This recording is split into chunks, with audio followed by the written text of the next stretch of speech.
Hi, everyone, and welcome to SPED Homeschool Conversations. We're so glad that you're here with us tonight, and with my special guest, Tory White, from the CLC Network. Welcome, Tory, and thank you for joining us tonight. Yeah, it's my pleasure and my privilege. So thanks for having me. Yeah, I'm excited because tonight we're finishing off our, I guess I didn't tell you this, but we're doing a monthly series on different topics. And this month, February, we're talking about child spirit. So we've been approaching that topic from different avenues. And one of the things we hear from our parents so much is, I just can't find a church that we can integrate into as a family. And we need that support, but we just seem to run into walls every time we try to go somewhere, or I try to go to a Bible study and bring my child along. And so they're without support. And especially since their child's not going to school, they don't have those supports either. So they kind of feel isolated.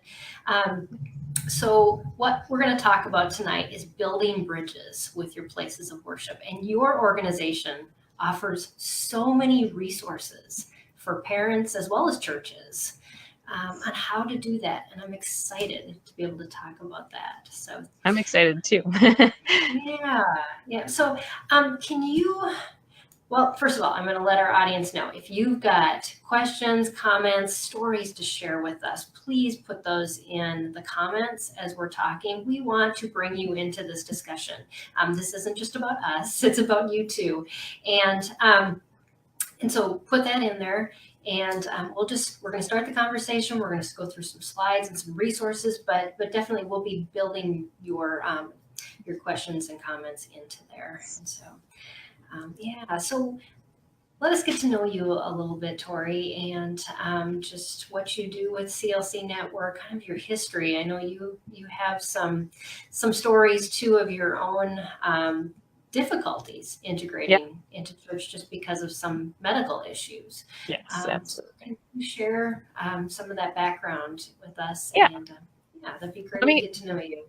Yeah, let me start with explaining what CLC Network is. So it stands for Christian Learning Center Network, and 35 plus years ago, it was actually a school for students with disabilities. And then they pretty quickly learned that was not the model that they really found effective. And so then they started to become a network of schools that were including kids with disabilities right within the general education population with supports put in place. And so it grew from that to a whole network of schools around the nation. And then when I came on board, I was hired in to work for the church division, because what was happening was the special education teachers would talk to the families about, how is church going? And we heard over and over again, we were told not to come back, or we can't go to church, or, all of these other stories. And so that is what birthed the church division, because we said, hold on a minute, if we can figure this out for about 40 hours a week during school and make it successful, I think we can figure it out for about 3 hours a week on a Sunday. Exactly. So that's where the church division came from in CLC Network. So that was started by my colleague, Barb. And at the time, I actually worked for her at our church in our children's ministry department. So we got to know one another that way. And then, so then I started working for CLC Network. Now, ironically, right when I took this position at CLC Network as a church consultant was when I got really, really, really, really sick. To the point that I could not get out of bed some days. And so I actually ended up having a care team come and wrap around my entire family and support us with everything from rides to doctor's visits, to getting the groceries for me, to handling my laundry because I couldn't do it. And my kids were very young at the time, kindergarten and under. And so life got interesting, and church got very interesting. I literally ended up in the ER a couple of times after trying to be at church, because my body could not cope with the amount of sensory processing that had to happen in the environment of church. So I learned what it is to be de-churched. And that is a phrase that I've come to know well. And I know the pain that families feel for having to find themselves in a position where their church is either unwelcoming because of their unwillingness to make some adaptations or to have conversations, or for families to be literally told, please don't come back here. Right. And so that is painful, and I grieve with everyone who has felt that, and for the church. And we'll talk more about that. Yeah, but definitely.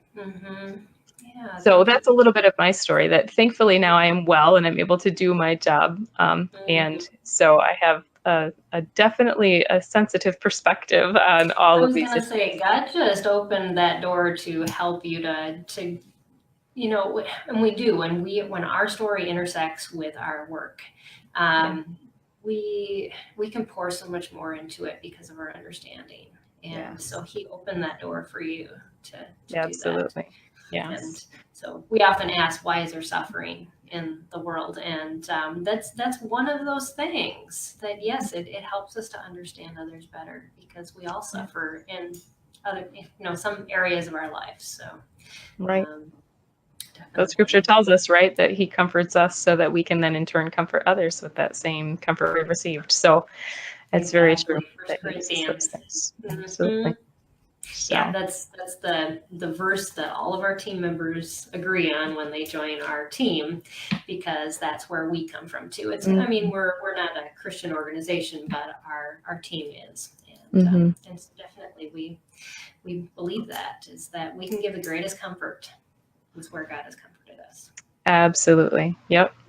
So with that, I'd love to tell you a few things that I've learned with working with churches, and that CLC Network has developed over the years, that we have kind of found to be effective across the board with churches. And so one of the things that I am really passionate about doing is helping churches to understand the position that they have to either de-church or to welcome families. And so what I'd love to do today is to offer some hope for those who are in ministry and for those who are in families, to say this doesn't have to be an overwhelming project for anyone, and that churches can do this in some very real ways, and sometimes some pretty small ways, actually, just with the willingness. I love how all the resources you have really breaks it down to something manageable, saying, okay, this, I mean, even the positions, this is what you need to do, all these different things in your church. This is how you can build in things to make them more inclusive.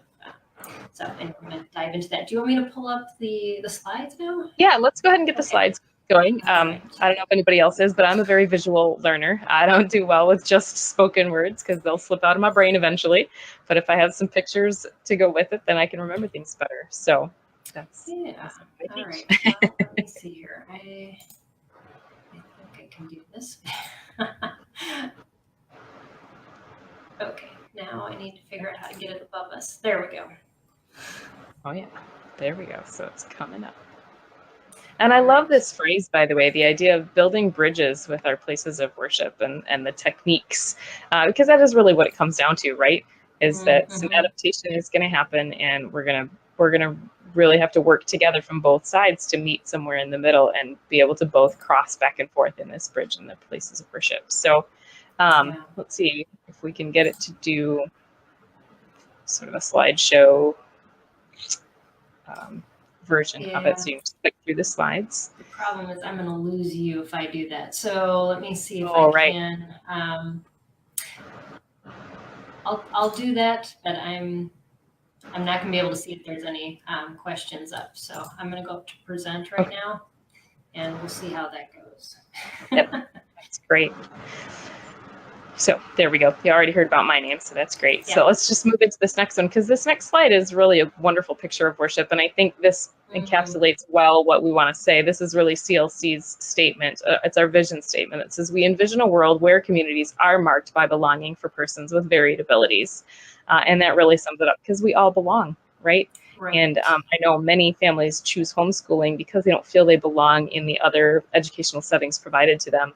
And as a worshiping community, right, we are the body of Christ across the world. And so we need to state that everyone belongs in the kingdom, in the body of Christ. And so that means people with varied abilities are going to be there. So let's expect that and learn how to make that work. So that's what I am passionate about doing in my role for CLC. So let's just see what that comes to be. What does that look like? What are we talking about when we're saying these things? And so what I have come to find is that churches really respond well when you can boil things down into a simple plan.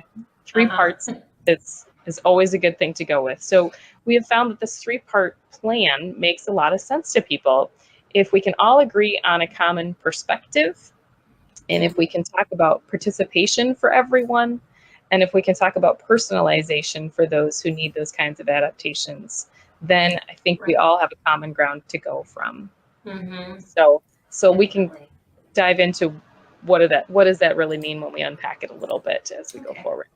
Definitely. So by perspective, CLC Network has these famous pink and green puzzle pieces. Everywhere I go, I speak all over the country, my colleagues and I, everywhere we go, we travel with these pink and green puzzle pieces, because this is really how we see people, right? So we're all part of this giant body puzzle of the body of Christ, and each one of us is a piece in it. And so we have our pinks and we have our greens. And so our pinks are those things we're not so great at, and those greens are the things that we are good at, but we're all a piece of the puzzle. And we're going to unpack that a little bit more once we've kind of gone an overview of what we're talking about here. So that's our perspective, is that each of us is a piece of the puzzle, right? Yeah, definitely. And we all have deficits. We all have gifts, and that's perfect how that is just half and half. Right, exactly. We don't want to admit to the other half, but it's there. Yeah, we'll talk about that too. But so the one that I get more questions on is this next one, which is participation.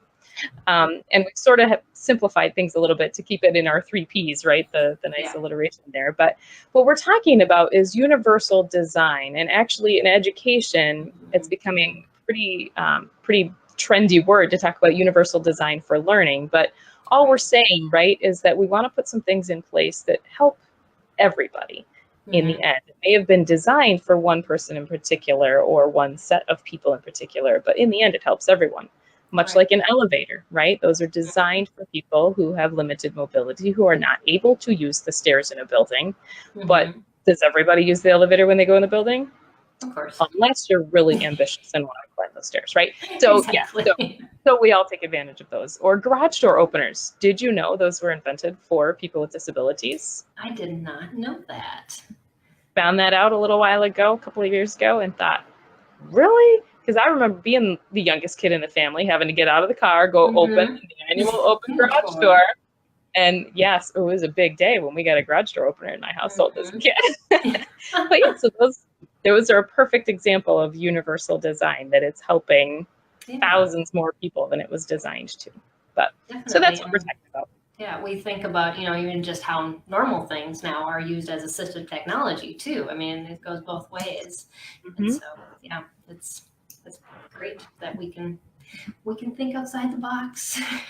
Yeah. So we'll dive into some ideas for church settings where universal design can be put in place.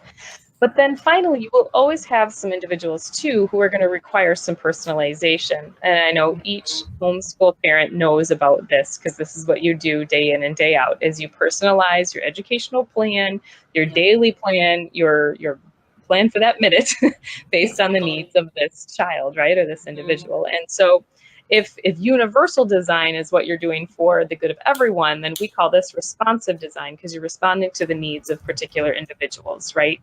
And so you can design adaptations and things and put things in place, but you have to base it on what you know of the individual. So personalization. So very important. Yes, and I know you're going to dive into that.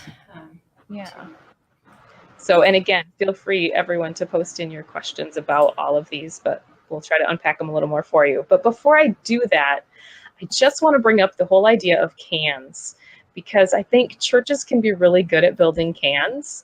And I think some of us like to buck that system a little bit because of the institutionalizing of it, and we don't like that feel, and that's okay.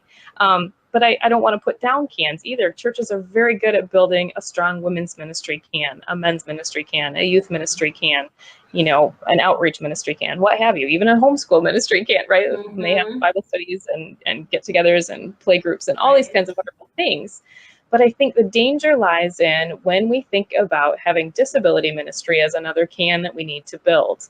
And then churches get stuck, they get overwhelmed, or they think, well, now we have to create, room 7 where all of our people with disabilities need to go to this place and do this separate thing. And so we have to have this specialized thing happening.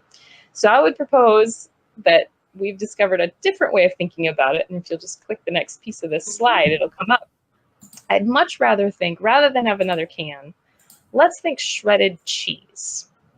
Okay. Because shredded cheese, instead of all of the cans being their separate ingredients, if you'll go ahead and click it through a little more. Sorry, I'm used to clicking my own presentation. So. No, that's okay. I like to think the church becoming more like a casserole, where the cheese is sprinkled throughout the whole thing. And so if you think of this shredded cheese spreading throughout and adding flavor and bringing it all together, then that makes sense to me in terms of how a disability ministry is going to be equipping the church. So rather than having this separate ministry, they're almost like a meta ministry, a ministry to all the other ministries, because they're doing what I do for churches, right? We're equipping each ministry to be able to include individuals within those ministries who may need a personalized plan or need a few more elements put in place in order to be successful. Right. And so that's what we're doing, is we're resourcing each of the ministries where those people belong, because we don't want to take an adult in the seniors ministry with dementia, who we're going to label as a person with a disability, and put it in the same group as a youth group member with autism and an elementary student with ADHD and a toddler with Down syndrome, and call that our disability ministry, put them all in a room together. What are they going to do together? Right? Exactly. Doesn't make any sense. They need to be within the ministries where they already fall in line and into place. And so that's who we need to resource and be a resource for. So that's how I envision it. And it seems to make sense to churches. And so often I get this, rather than this sort of overwhelmed feeling of, oh, we have so much we need to think about and do, when I get to this part in this explanation, there's just this huge sigh of relief, and churches go, right. Oh, I think we could do that. Exactly.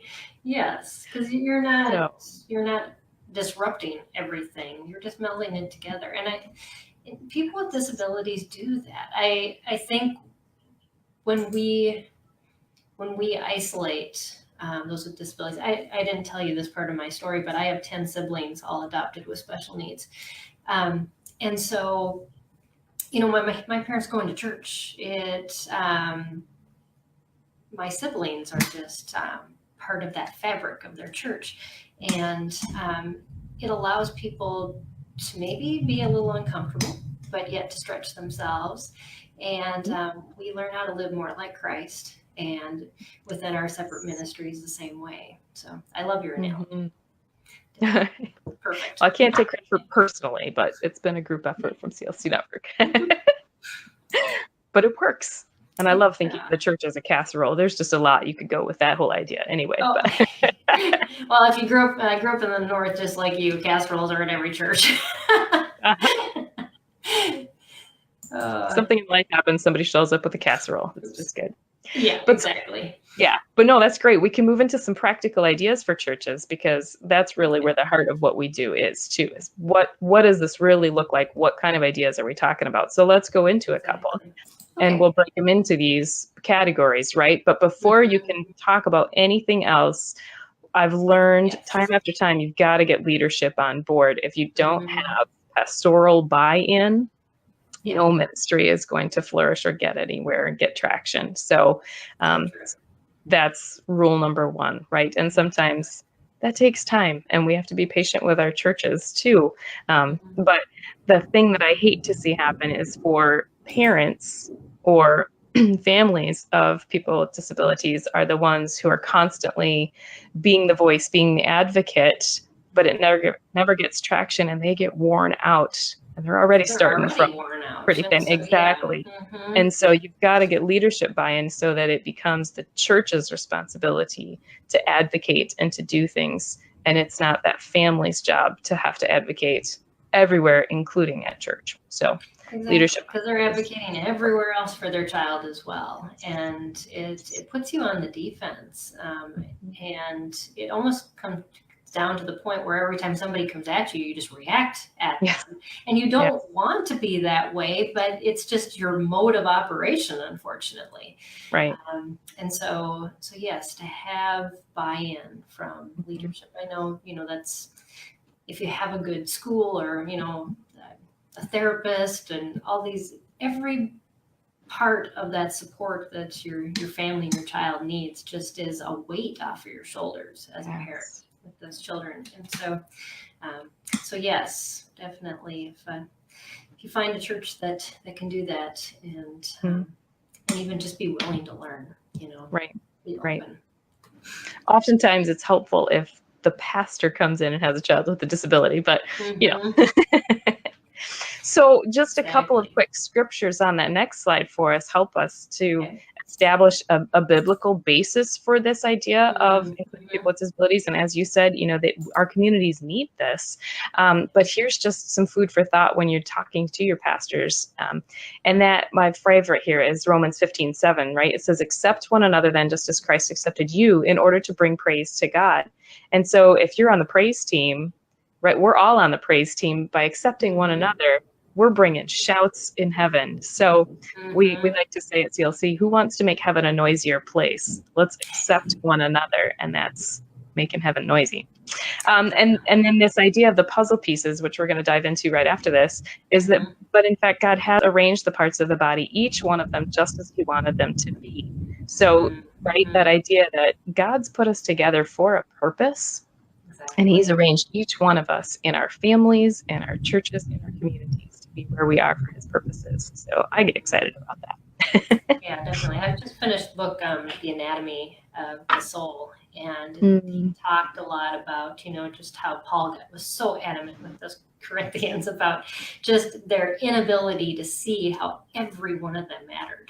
And because they were putting each other off and doing all these things, but just that you can't function, even though we may prize some gifts or some people within the church. If you don't have the other people in your church, you are suffering as a church. And we don't realize that our lives are fuller by having people that need us for certain things, and they show us our needs as well. And absolutely. We have to let go of our pride and realize that we are not as wonderful as we are if we look so on the outside, because inside we're all the same. And we get to the heart of our real disability, right? The spiritual disability, but that's a whole nother talk. Exactly. So let's look at puzzle pieces for a little bit here. Let's just linger on that for a minute, because one of the things, again, that makes sense to leaders is if we can talk about each other as belonging together. God arranged us in this way. And so if we put on the new glasses that God gives us for each one being a puzzle piece, then let's talk about what that looks like. So I'll start it off. I often will talk about my own puzzle piece. So I'll introduce mine a little bit. You can get to know a little more about me that way. If our slideshow is going to cooperate. All right. So, of course, I'm going to start with my greens, the things that I'd rather talk about that I'm pretty good at. I like to do them. So, of course, that's what I've chosen to do for my line of work and all those things. So you can just throw up those pictures and I'll give a quick little explanation. We're not going to talk about me for too long because you want to hear other things. But obviously, I'm comfortable with public speaking, whether that be online or in person. And I've learned not everybody likes to do that. I like to work. I've learned that not everybody likes to organize things either. Some people would rather have it a big mess and let me come organize it for them. So. Yes, definitely. And then one just other fun fact is I like to bake, which has come in handy because my family's all gluten-free. And so I've learned to get really creative with making our own baked goods in interesting ways. Definitely. So, and something that comes along with that, I must have inherited from my mom, because even if I'm talking to her on the phone and I tell her I've got muffins in the oven, she'll say, I think those might need to be done. You should go check them. Or, if I tell the kids, okay, when the timer goes off, make sure those muffins come out, and then the timer will go off and they'll be taking them out. I'll hear from the other room or, whatever I'm doing. I'm like, no, I think they need to go back in. I just have a sense for it. Like I have this inner timer or something. It's the smell. I never put a timer on. I just go by smell. Right. So there you go. You've got it too. But I've learned, not everybody does that. My husband has to have it like the directions written to the exact minute or he can't do it. So anyway, some of those funny things.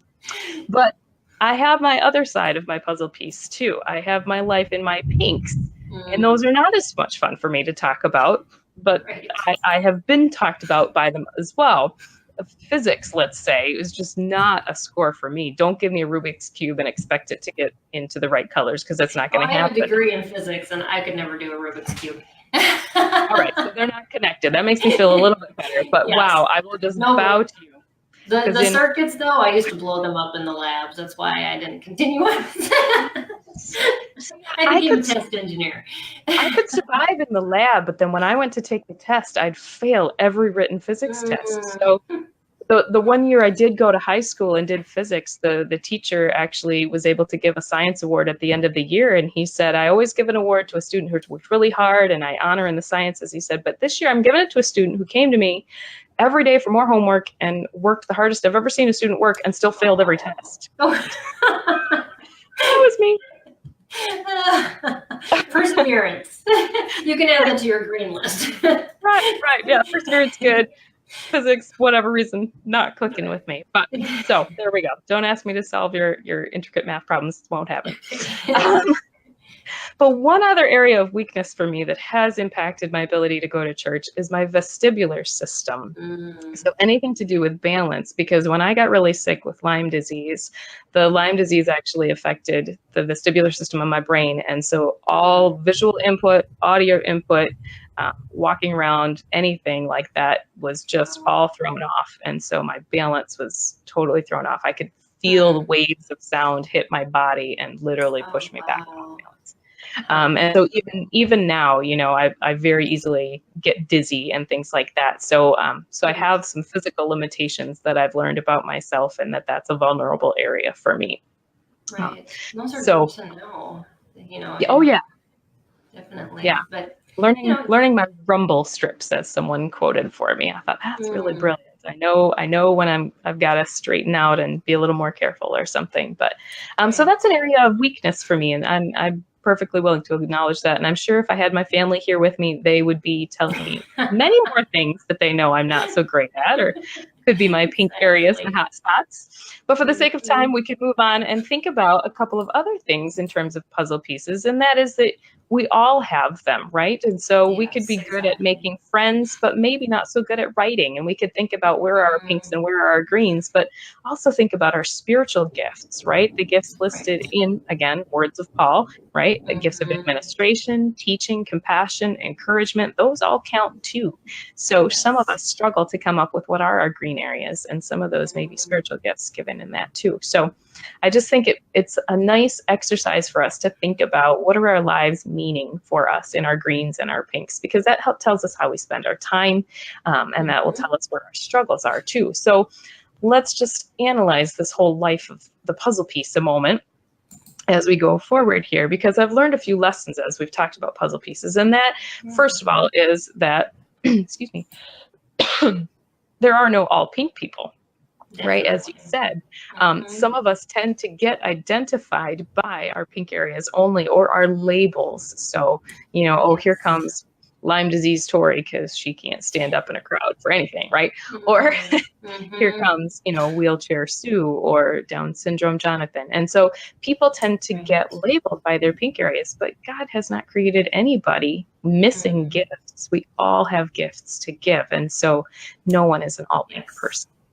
But there's a flip side to that too, right? The other side of the piece, there's no all green people. Exactly. So just because I could bake the muffins and present the speech and organize things, well, maybe I could fix the air conditioning and set up the coffee and get the tech running too. But then if I could run the whole church service, well, where does that leave anyone else? Exactly.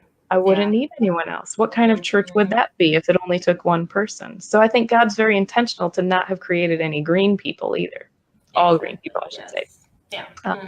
And that we each have areas. Sometimes we put people on pedestals too, or knock them off, when we should all be playing on an even field, just because of the way our society views different gifts. And instead of seeing us all like you're showing, you know, we're half and half. Right. Definitely. And it takes some uncovering and discovering, especially when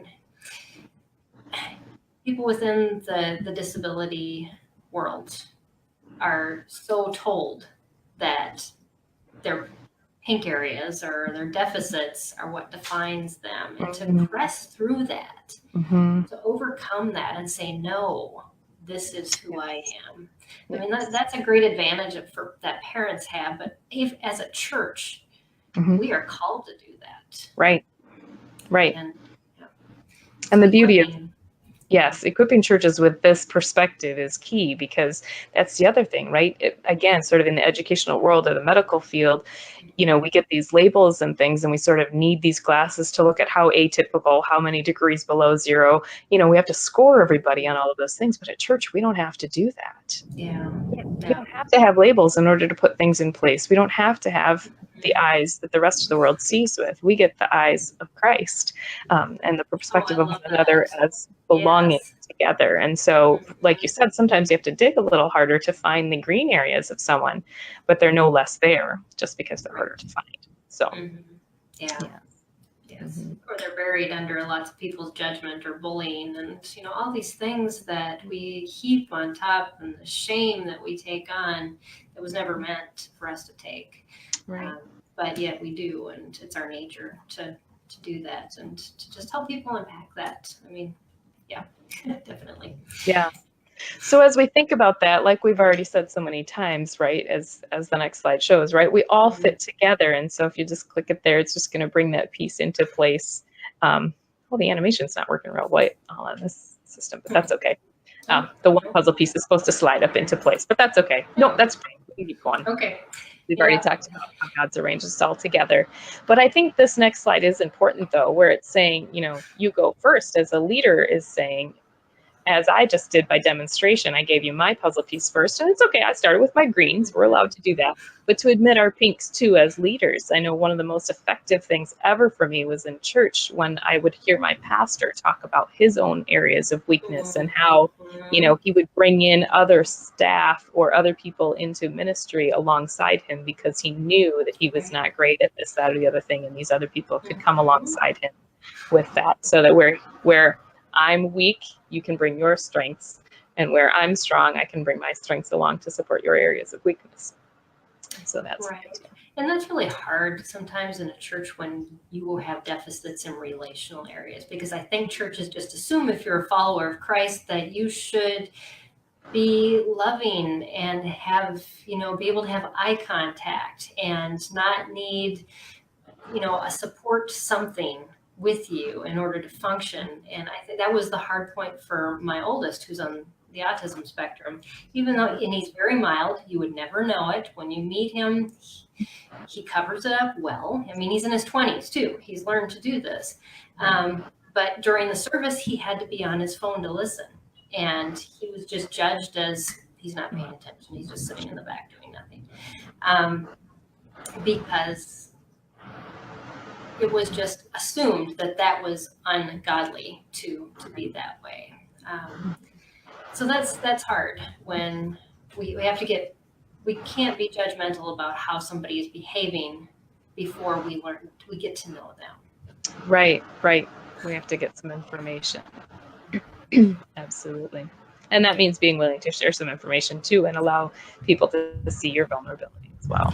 Vulnerability, that's it. Yeah, I interviewed a pastor 2 weeks ago who's also the father of a child with autism, and he said how vulnerable he has learned to have to be to get the support that he needs, even from his home church, because they don't understand his son. And it's very important that we be that way, and we just have to open ourselves up. And sometimes we may get hurt, but it's worth the effort. So I think that moving on from puzzle piece demonstration, right, that we can go through and we can say, well, right, so each of us has specific purpose here. And so when we introduce someone, like you said, we can introduce them with both pinks and greens. So each of us are here. We're made in God's image, a member of the body of Christ, just like my friend Jonathan, who also happens to have Down syndrome, right? And so that becomes a piece of the puzzle, but doesn't define the person as a whole. Yes. So I think that gets to be really important. as we think about our church environments and ministry settings. So how that plays out now as we're moving through things, I think we get to ask this question of, so what? What difference does this make in the interactions and what's going to happen? And so a couple of thoughts on that as we click through here are, I think it makes a difference when maybe there's a birth announcement made, right?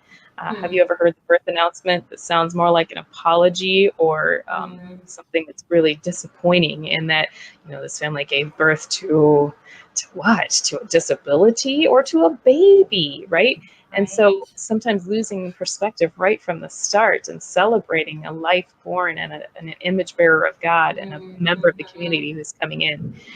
And so thinking about how we word that instead. And we can talk about, we're going to pray for the family who has some adjusting to do, and we're learning things about who this new person is and, all of those things, but to celebrate that we do have a person here to celebrate. But that makes a difference too in this next thought of visiting the baby. Been to those situations where, right, baby born with a disability, particularly a physical disability, people are afraid to touch or hold the baby or say anything. Or they're just uncomfortable and they don't know. Yes. They think, well, I don't know what to do, so I'm just not going to do anything. Exactly. Rather than thinking, oh, this is a piece of the puzzle who God has arranged into our community. Let's celebrate the green areas and the fun things about, oh, he has grandma's nose and, mom's eyes and what color is the nursery and all those things, and get around again, like I said, to that idea of, this is going to be a little different, isn't it? Or, so what have we learned so far about how can we support you in what you're learning about what this child will need and so forth. But let's still visit the baby and ooh and ah over everything. But then thinking too about even those diagnoses that come later in life or new family into the church, right? And this is the one that we all fear as those families who have been de-churched is, oh, here it comes, the interview with the parent or this coming into church. And now they're going to ask, does your child have special needs or, what's wrong with your child? And they're always starting with the pink areas, right? But what a difference it makes if we flip it instead and the church can ask, what does your child love to do? How that changes the conversation. And here's the real kicker for churches to know, asking what the child loves to do will already give you some ideas for what to do when that child is having a rough time, because now you already know what might help them get out of that and starts to give you strategies and ideas. So using that information and that puzzle piece perspective in our language and interactions makes a difference. As we move on, though, I think it also makes a difference in how we name our ministries, like we talked about, rather than having a can and that sort of thought. I think it makes a difference what churches are calling the ministry of reaching out to families affected by disability. So as we click through here, just saying, do we want ministries to people with disabilities, as if we're all green people always serving pink people?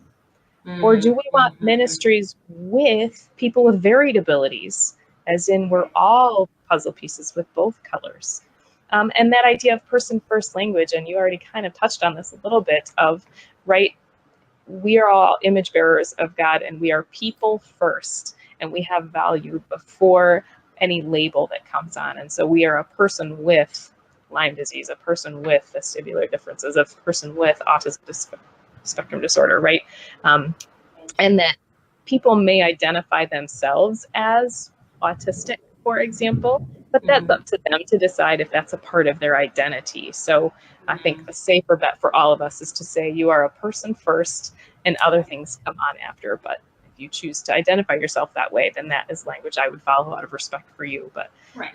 Or you could just say, I sometimes disclose that to other people. Is when my son was diagnosed, my parents came back to me and said, well, that's you.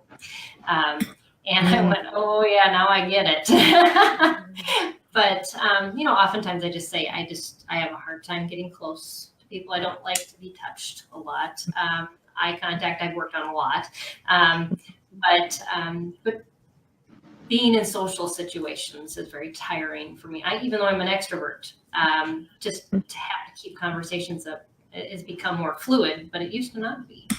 And so for people to understand that, yes, I do public speaking and all these things, but it doesn't mean that I'm just a people person. I have a friend whose son would come, he wanted to hug me every time that he saw me, and they were over, I'm like, Beck, I had enough. I gotta set boundaries with you. Right. Yes. But, yes. Well, you do very well. I gotta tell you.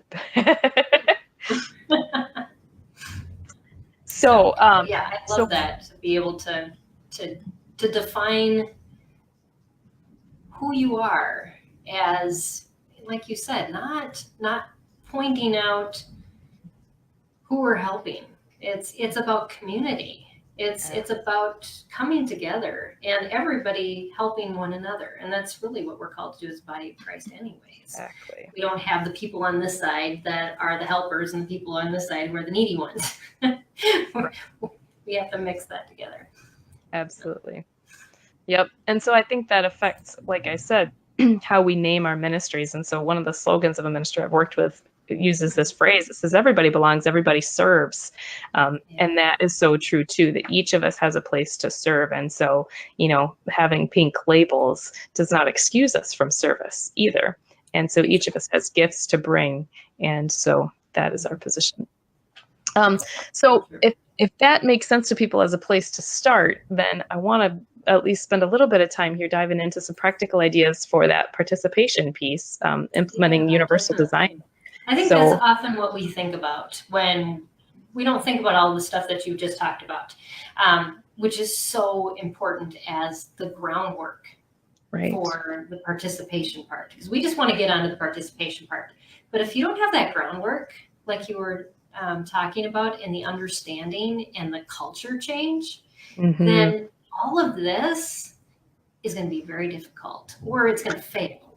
Exactly. Yep. Or it's just going to be very haphazard, and it's not really going to be a blessing to the community for sure. Yeah, I didn't know what to say. One of my team members came to me and she said, my church has told me I have $1,000 to fill a room for a special needs ministry. And she's like, I just, in my heart, I know that's not right. And I said, you got to watch tonight's show. Yes, please call me. Yeah. So here, maybe you'll get a few ideas on how to spend that $1,000 now. Exactly. Like we've already talked about though, right? So we're talking about equal access for everyone, trying to create a level playing field for all to participate. And we might be thinking about it meeting the needs of a few people, but almost 100% of the people are going to benefit from these types of ideas. And so let's see if we can just go through a few here sort of quickly, because I know we're using up our time. But again, that idea of it's designed for a person with limited mobility, but if you walk up like the guy who will hopefully come up on this picture, like I do quite often when I'm entering a building and my arms are just full of stuff, right? Exactly. I'm not going to use that. Right? So I'm going to use my elbow or my hip or something to hit that button, even though I'm not represented by that little blue symbol on there.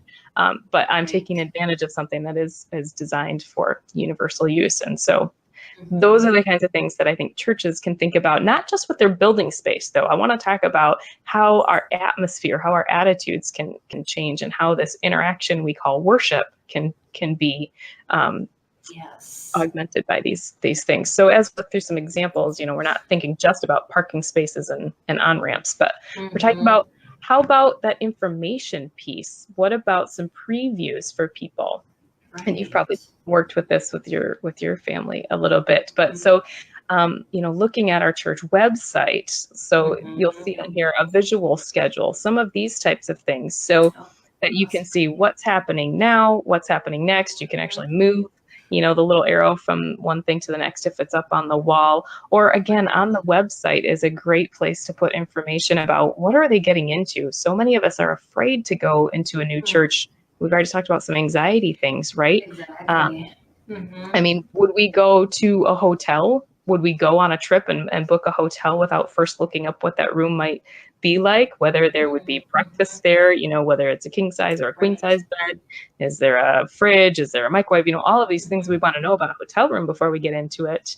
Yeah. And if we as churches can think about people are taking almost that kind of risk by coming into this environment and into this space. You know, some of our churches are a little dressier than others. Some of them we can worship like this, some we worship with our hands down, right? Some we get a book to read our songs and scriptures from, some it's all up on a screen. You know, what does it look like? What can we expect of the place that we're getting ourselves into? So having that information, again, it's if you're thinking for that person who may have literally no ability to come without this information, but who are you helping by providing this information? Well, you're helping way more than just everybody. Yes, everybody. Definitely. Exactly. Right. So, yeah. So that's the kind of idea here as terms of that goes. And one other idea is the order of worship or the church bulletin. And some churches are actually feeling like this is going out of style because they're just going to the website instead. But I got to tell you, for so many of us, we rely on that sort of checklist to get through the service or to know exactly what's happening next, how many songs we're going to sing, what songs they are. And even if you can see on that screen, there are icons on that one. So that's a sample one at CLC we have on our website. Because again, having things visual is helping even those who are non-readers or poor readers or anything like that. And so having it visual is also very helpful. So a couple of ideas about that, and then we can just move right on through, because here's the other thing. We've talked a lot about our words, right? How about the words that are being spoken from the front? How often do we hear the phrase, please stand? Oh, yeah. And if you think about how many times there are those of us who were in church who could not stand, and now you just drew a line. Singled out. Right. Because now there are those who can participate and those who cannot participate. So if you put the words up on our PowerPoint here, I'll offer you this other phrase: please rise in body or in spirit. Now everybody can do that, right? I've even heard a person with autism say, my body has autism, but my spirit does not.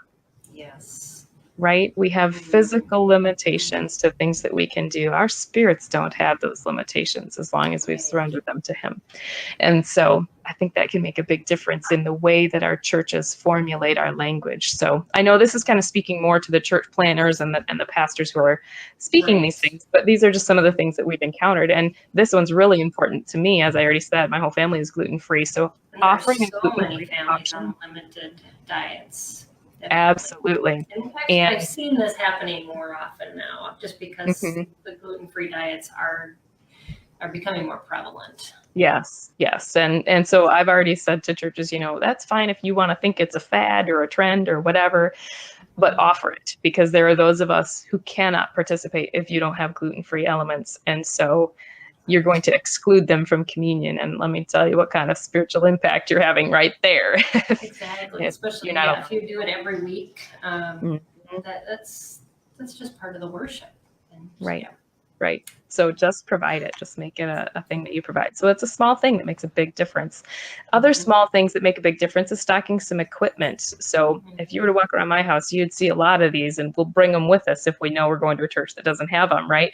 Some hand tools, some fidgets, things like fidget pencils are one of my favorites. Hopefully our pictures will come through on this slide. I don't know, we'll see if our animation's working.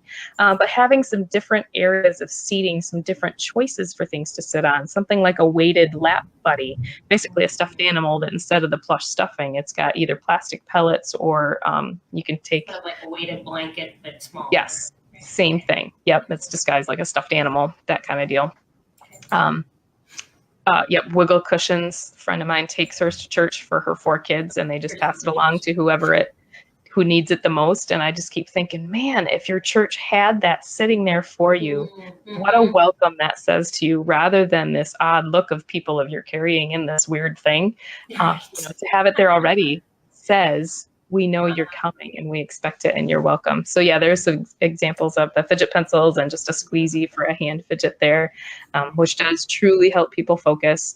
Again, the ideas of seating. Does everybody have to sit on the same chair? Can there be options? A beanbag chair, a couch in the back, room to stand, choices can often be a great way to welcome people. And I know even just about a month ago, I sat next to family that's a friend of ours, and they also have a child who's on the autism spectrum. And it was so packed, I had to be in the seat next to him, and yet he was like overtaking both of our spaces. So I kind of stepped back, understanding that he needed the space and wasn't able to ask for it. But I thought, those are some tiny spaces, and he's a very big boy. And we didn't allow for him to have any other space. So that's really important, because they don't ask. They just, they're there, and it feels uncomfortable to them, but they don't, that's where they are. So, and he sounds like a kiddo that has difficulty picturing what the boundaries are. If you'll click this next one, because I want to talk about those parking spots. It's what they're called. So if this next picture will come up, there are these big circles as opposed to carpet squares. They're carpet circles. And they're about the size of a hula hoop, with the idea that, right, so many of our carpet squares, the kid sits down on it when they're crisscross applesauce or sit like a pencil, or whatever you want to say, right? But as soon as they sit on it, their body's covering up the carpet square. And they don't see it. Exactly. They don't see the boundary. They don't see where their boundary of their space ends and your space begins. Whereas these parking spots are so big that they can still see it around them. I have also used hula hoops as that personal space, but hula hoops become all sorts of other things. And so, yes, exactly. I was going to say that could be. That gets really interesting. Very interesting, yes. Yeah, and that's the same thing with all of the fidgets, the wiggle cushions, all of those things. Is if it's becoming a toy, then it's not effective. It's only there as long as it is a tool that's being effective to help them pay attention, be calm, all of those things. So, definitely. Yes, but again, my voice a lot. Yes. But yeah, so the idea is, right, so churches, we can do some small things that make a big difference for a large group of people. And then let's just talk for a few minutes about this idea of implementing some personalized plans and adapting to the needs of specific individuals, right? Instead of saying, try the church down the road, we have nothing for you here. Well, let's come up with a plan. And again, I think we can make that manageable. So one thing to do is appoint a good coordinator. And I've seen that work so well in so many churches. But again, it's not that you're the teacher of the room 7 kids, or this separate person. I love the word coordinator, because it goes back to your casserole example. Exactly, which is why that slide's coming right back up next, because right, this person is not the Sunday school teacher of the special ed class. This is the shredded cheese person, and you may have several of them depending on the size of your ministry setting. You may have the shredded cheese of the children's ministry and then the shredded cheese of the adult ministries or whatever. But again, this is a coordinator who's going to help formulate. These are the individuals who kind of need a specialized plan. And that's the coordinator who's going to help make that plan happen. And sometimes that plan involves a whole team of people. And this coordinator might get the team started, but isn't leading that team necessarily, right? Is just the person who coordinates getting the teams together. So yeah, that word coordinator is a very key word. Definitely. Yeah, it is. Yeah, it goes back to, we're not putting you all in one room. We're incorporating you. We're including you. Yes. There's the casserole. Yes, I love it. Church as a casserole. But here's the idea, right? We obviously can't form a plan until we've gotten to know the person. And so this comes down to discovering that person's puzzle piece, getting to know them, right? What is it that they love to do? Thunder? Yes, it's pouring here. I'm just glad you can't hear the wind blowing in the -8 temperature outside. Oh. Yeah, I'll take the thunder and the rain.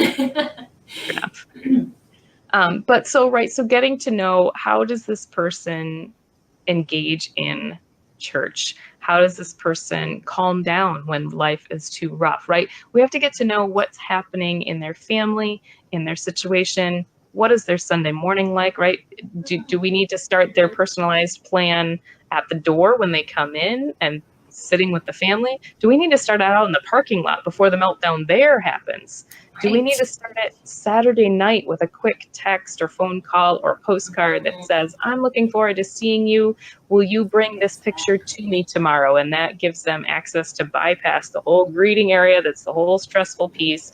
And they come and they bring that card to that specific person. I don't know, but so getting to know when and where things need to start. Or maybe it's getting to know that the weekdays just get long and hard, and having coffee on Friday night is a way better way to connect than trying to have fellowship time when you get in the door Sunday morning. But exactly. so Yes. getting The lady I interviewed last week, she's Jewish, but she said we learned that there was a balance of how much my son could handle of going to the temple and then what we needed to do at home. And she said, I just invited the community into my home, and then we had church in both places. Because she said there was some places my son just physically could not handle, and but our community had to understand it wasn't that we weren't trying and that we weren't giving him a way out, but there was things that we needed them to help us with in our home to help his faith formation as well as in the church. Absolutely. That is such a perfect thing to think about, that it's not all or nothing. And so, like you said, coffee at my house on Friday is my fellowship time versus at Sunday morning after, we've probably been sensoried out and we just need to go home. Yep. No, absolutely. So such a good point. So here's the real thing, though. When we're talking about these individualized plans, just talking with a church this afternoon to say, yes, we need a plan for the individual because they need, this piece and this piece put in place in order to be successful in this environment. Then we need to think about the family and some of the support they might need, right? The page is the congregation needs a plan too. The rest of us need some information. In order for this plan to go well, we need to know if this individual is going to be jumping and flapping when they get excited and they're enjoying worship, right? Exactly. Rather than the rest of us getting kind of freaked out that this reaction is happening and something might be wrong. So all that to say, right, we need the information. And of course, you need to get permission to share any information about an individual and their family and all of those things. And that's why there's a picture of that training manual, because permissions and some forms for gathering information and some ways to share that information, all of those kinds of things are in that book, which is one that can be found on your website, which we'll go to in just a little while. So there's so many resources on your website. There's a lot of free stuff, and then there's this training guide. There's a lot of other books. So you've already created all the stuff that for the conversations, for the families and the churches to bring them together. And so you don't have to recreate the wheel. I think oftentimes we think, I'm going into a new church. Now I got to start everything all over again. Well, here is a way. I mean, the CLC Network is basically, you've done the groundwork. And I mean, from what I've seen, it works because it's been used. Right. Well, and that's what we're hoping, right? I mean, we certainly haven't created the exhaustive list of things to try and ways to do it. But we have definitely tried to say, this is what we've seen work. And like I said, we've applied things that we learned in school settings that were tried and true methods, but then translated that to say, this can work in church too. And then taken all of the years of experience we have working in ministry to say, okay, this and this really actually flow into a ministry setting, and to boil it down into making it work for everybody. It can happen. So like I said, it's not this huge overwhelming thing. It can really be done well. So that's what we are here to try to do, is equip those of you who are on the front lines doing this in families, in communities, in churches. So so we are winding down our time, and I think the presentation is coming to a close. We have a few other links, but just support the needs. And there you are, the clcnetwork.org, and then you've got a blog as well. So we're always posting, the latest thing to come out that we've learned about, or a family who's had a really cool story, or some new tips and ideas for each season. I know we've got a few new posts coming out for the Lenten season that, Easter and some of that sensory overload and things that can be coming up with holidays at church and things like that. So yes, and all the candy and us unrestricted diets, that's how do you handle all this? And yes, or trying to tell everybody, don't give that to my child. You don't know what's going to happen. Stay away from red number 40, right? Yes, exactly. Everything in between. Absolutely. So, Yes. so I know, as you mentioned, we've got our website on there, and we're open to some questions as we're in our last couple minutes here. So, Yeah, I don't know if BeLive is behaving tonight. Sometimes we can't see anything, and I haven't seen a whole lot of viewers, which doesn't mean that we haven't had them, unfortunately. Right. Sometimes they just don't come up. So if you have a question and you put it in the feed and we haven't seen it, we'll get back to it after the broadcast and answer it by typing. But, and I am happy and to be available through email as well. So if you go to clcnetwork.org, my name, Tory White, is on our church services webpage, several places, and it's just twhite@clcnetwork.org. So, yeah, there's my little presentation and my daughter helping me hold up puzzle pieces. So yeah, there's some videos that you have on this page, and that's the for churches, church resources, just that you can even show to your churches. If you know, if you feel like I don't have the words, they've got the words for you.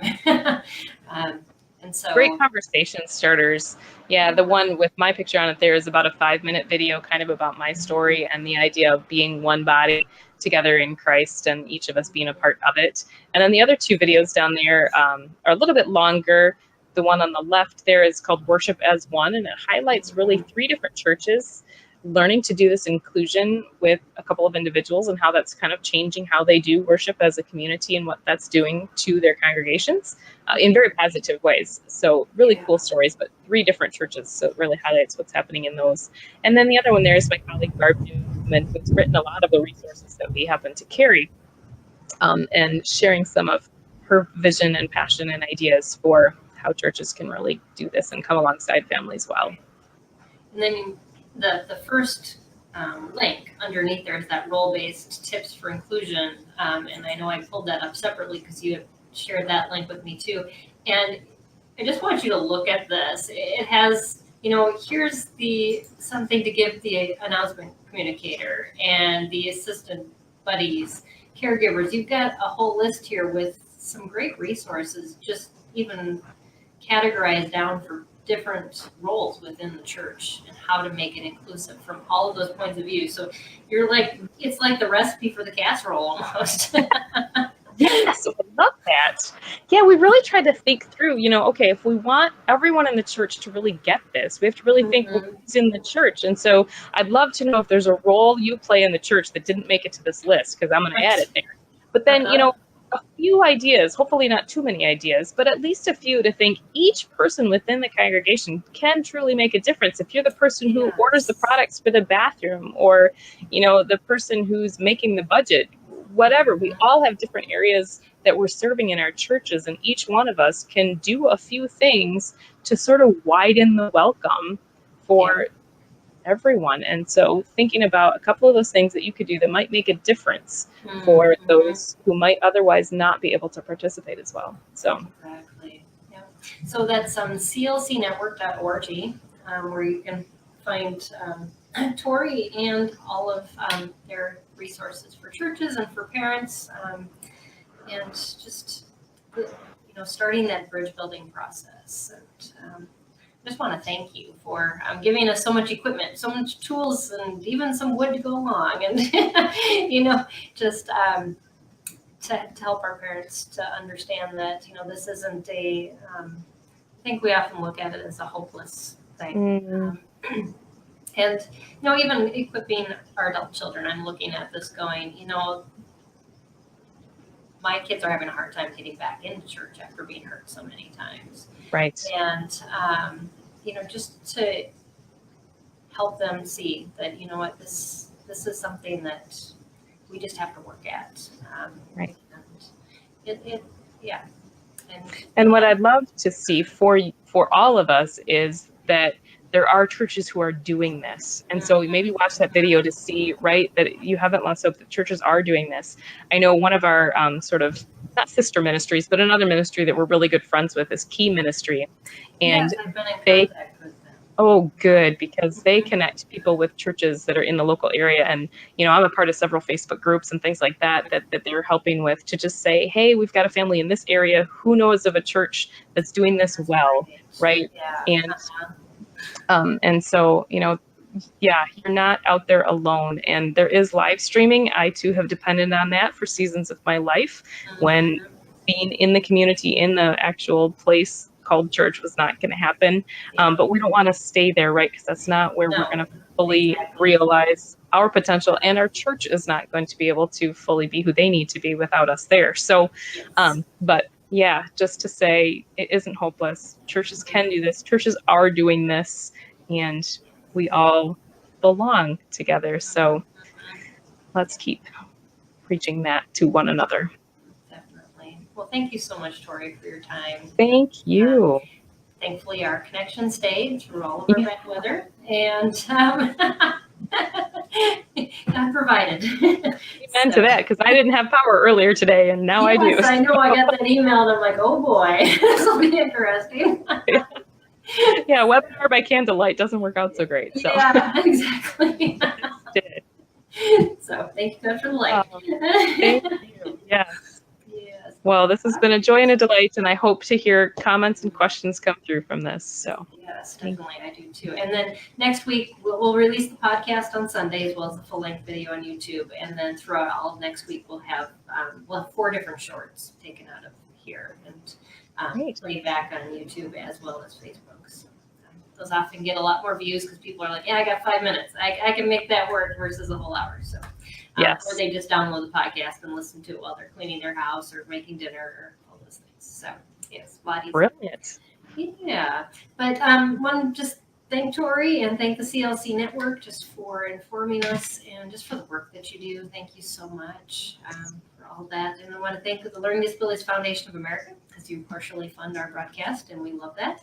And also viewers like you who donate to SPED Homeschool. We are a nonprofit, and we depend on your giving to keep going. And so thank you for that. Well, this is the end of our Child Spirit Month, and focusing on that. Next month, we're going to talk about the body and how the body is so important to learning. And our first guest for that topic for the month is Heather Hott. And she's going to talk about movement and why you shouldn't homeschool without it. She has the Ultimate Brain Breaks is one of her products, and she's got a new release coming out, I think, next week that she's going to be talking about as well. So anyways, you can join us here again Tuesday night next week. And otherwise, let's keep the conversation going on the SPED Homeschool Support Group on Facebook, where we are always conversing about something and answering questions and encouraging one another. So thanks, everybody. Thanks again, Tori. And we'll see you all next week. Bye, everybody.